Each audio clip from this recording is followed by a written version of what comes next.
বন্ধুরা আসসালামু আলাইকুম। আমি গত 4 দিন টানা থানায় কাজ করছি, বিভিন্ন থানায়।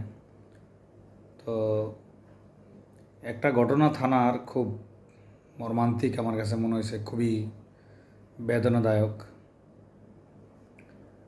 এক বাবা ছেলেকে নিয়ে আসছে, থানায় অভিযোগ করবে।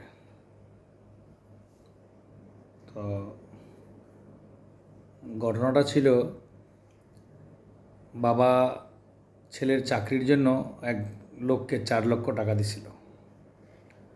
এটা কাস্টমসের একটা চাকরি, সম্ভবত কাস্টম লোডার বলে, এমন একটা শব্দই শুনলাম, কাস্টমস লোডার।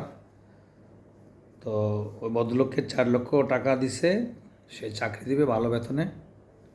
তো এখন চাকরি দেওয়ার নাম বলে সে 4 লক্ষ টাকা নিছে, চাকরিও দিচ্ছে না, টাকাও দিচ্ছে না, এবং ধরাছোঁয়ার বাইরে। থানায় আসলো, বিস্তারিত বলল। তো থানা ডিউটি অফিসার জানতে চাইল ডকুমেন্টস কি আছে, আপনি যে তাকে 4 লক্ষ টাকা দিলেন, কি ডকুমেন্টস? তখন বাবা অসহায় চেহারায় কান্না কান্না ভাব নিয়ে বলল, কোনো ডকুমেন্টস তো নাই। তো আমি ভিডিওটা এই জন্যই বানাচ্ছি, ওই সময় আমি উপস্থিত ছিলাম। খুবই কষ্ট লাগছে, খুব কষ্ট লাগছে। ছেলেটা খুবই স্মার্ট, শিক্ষিত। বাবা তো জানেনি, বাবারা সবসময় অসহায়, যতই শিক্ষিত হোক, যতই ধনী হোক, ছেলের সুখের জন্য বাবা কি না করে। এই 4 লক্ষ টাকা নিশ্চয়ই সে এক জায়গা থেকে দেয়নি, 10 জায়গা থেকে চেয়ে মানুষের কাছ থেকে ধার করে, অথবা দামি কোনো কিছু বিক্রি করে ছেলের চাকরির জন্য এটা জমা দিয়েছিল।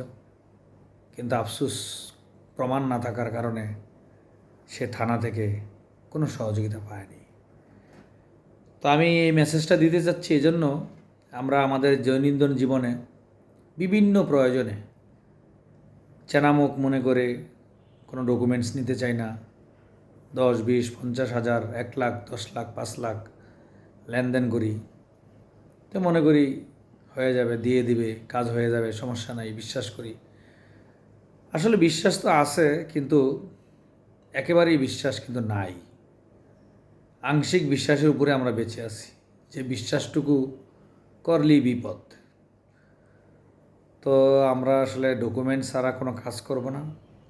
অন্তত ন্যূনতম দুজনকে উপস্থিত রেখে 2 কথা লিখে স্ট্যাম্প করি বা না করি, বিপদের সময় যেন দুজনকে উপস্থিত রেখে কোনো একটা ডকুমেন্টস দাঁড় করিয়ে কোথাও 2 কথা বলতে পারি, সেই শক্ত অবস্থান রেখেই লেনদেন করা উচিত। বন্ধুরা ভালো থাকবেন। আমি এই বিষয়টা শেয়ার করার জন্য ভিডিওটা করলাম। এমন অসহায় অবস্থায় যেন কোনো বাবা না দাঁড়ায়, আমরা কখনো যেন ফেস না করি। সবাই সতর্ক থাকবো, ভালো থাকবো, সুস্থ থাকবো, এবং কোনো প্রকার ডকুমেন্ট ছাড়া লেনদেন করব না। সবাইকে শুভেচ্ছা, অভিনন্দন। আসসালামু আলাইকুম। আল্লাহ হাফেজ।